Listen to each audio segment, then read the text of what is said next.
On Venezuela, sir, the State Department has put out this bounty on Nicolas Maduro.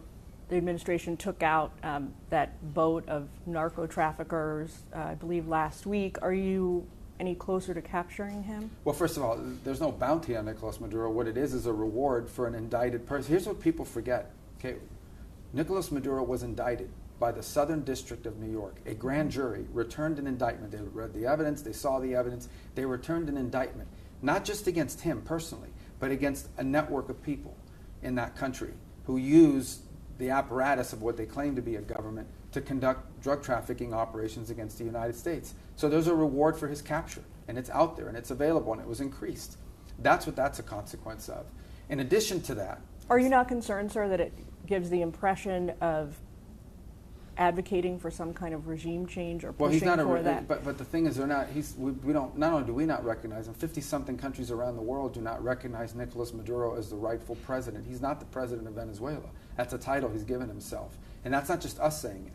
That was, by the way, that was the policy of the Biden administration, and that was the policy of the first Trump administration, and that's the policy of 50-something countries, including multiple countries in the region, do not recognize him as the president of that country. What he is someone who's empowered himself of some of the instruments of government and are using that to operate a drug cartel from Venezuelan territory. Much of that drugs aimed at reaching the United States. So we're not going to have a cartel operating or masquerading as a government operating in our own hemisphere. He's indicted. He's a fugitive of American justice. There's a reward out for his capture. And by the way, related to that, the President of the United States made clear that he's not going to allow cartels, that cartel or any other cartel, to operate with impunity in our hemisphere and send drugs towards the United States. And he's going to use the U.S. military and all the elements of American power to target cartels who are targeting America.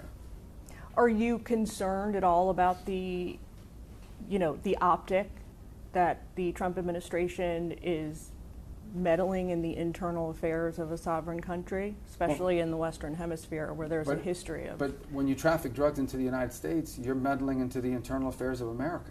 When you are pushing drugs towards the United States of America, you are a direct threat to the national security and the national interest of the United States. And that's what we're addressing here.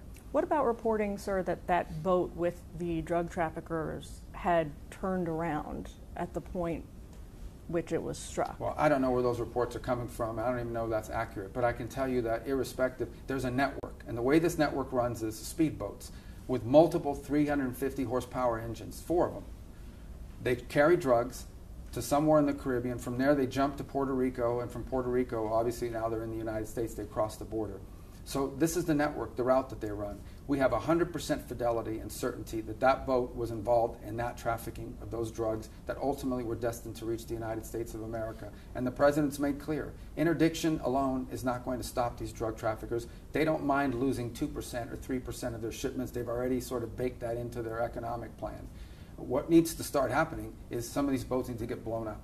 Some of these boats need to be not just intercepted, but stopped. No matter what direction they plan to head, we can't live in a world where all of a sudden they do a U-turn and so we can't touch them anymore. And I'll tell you something. Since we did that, the number of boats heading towards the United States suddenly dropped dramatically. Now maybe that won't be sustained or continued, but we're not, the president's made clear, we are not going to continue to allow these cartels to flood the United States with drugs, be it through the water or through land.